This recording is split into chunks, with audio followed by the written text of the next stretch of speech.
Have you ever thought about what it would take to just disappear?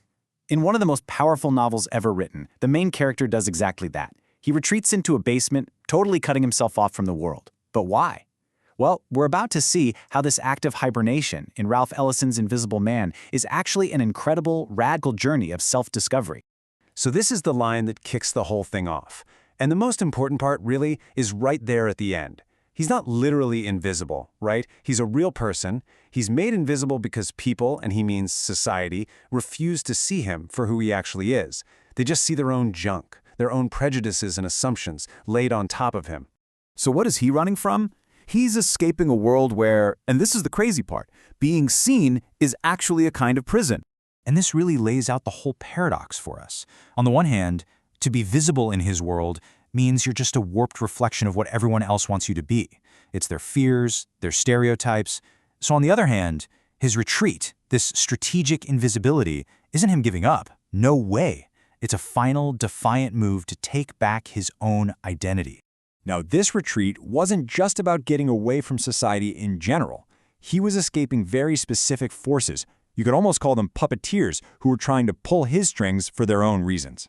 You know, throughout the whole novel, he's treated like a piece on a chessboard. You've got guys like the manipulative college president, Dr. Bledsoe, and then there's this controlling political group, the Brotherhood. None of them see him as a human being. He's just a tool to them, a pawn to be moved or a megaphone to shout their ideas. So his hibernation, it's him saying, I'm done. It's a total rejection of these soul-crushing groups.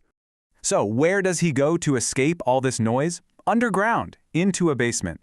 But here's the thing, this is not a retreat into darkness. Ironically, it becomes a space that is just flooded, absolutely flooded, with light. 1,369. Just let that number sink in. That is how many light bulbs he wires up in his basement hideout. Oh, and he's running them all on stolen electricity. It's such an absurd, over-the-top number, you just have to ask, why? What's the point? Well, it's because the world above ground is what he calls a sightless world, a world totally shrouded in the darkness of prejudice. So down here, with this overwhelming, almost blinding amount of light, he's trying to do something radical. He's trying to illuminate himself, for himself. He's trying, maybe for the first time, to finally see who he is without all the shadows that other people have cast on him. And this gets us to a really key idea: psychological preservation. See, this retreat isn't about defeat. It's a strategy. It's what he has to do to keep his mind and his spirit from shattering. In a world that is actively trying to make you invisible, to erase you, stepping away to think isn't just an option. It's an act of survival. So this period of quiet reflection, this is where the real change happens. This is where he stops just reacting to the world and starts consciously figuring out his own place in it. You can really see his journey in 3 stages. First, he's in this state of reactive invisibility, where his whole identity is just a bunch of masks that other people have handed him. Then you have the hibernation. This is the crucial middle step, the threshold where he finally stops and processes all the heavy baggage from his past. And out of that reflection, something new emerges, a conscious existence, a true, authentic sense of self.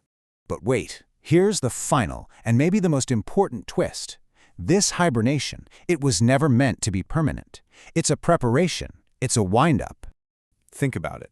In a society that treats certain people as disposable, being invisible becomes a powerful tool. It lets you survive, lets you endure, when the world won't give you a safe space to just be yourself. It's a strategic choice to wait, to bide your time. And this is the warning Ellison leaves us with. A person who has taken the time to truly find themselves, to forge an identity on their own terms. Well, they're gathering a kind of potential energy. They are not defeated. They are charging up. And when they finally emerge, they could be a powerful, dangerous, and disruptive force. And that leaves us with the ultimate question, right?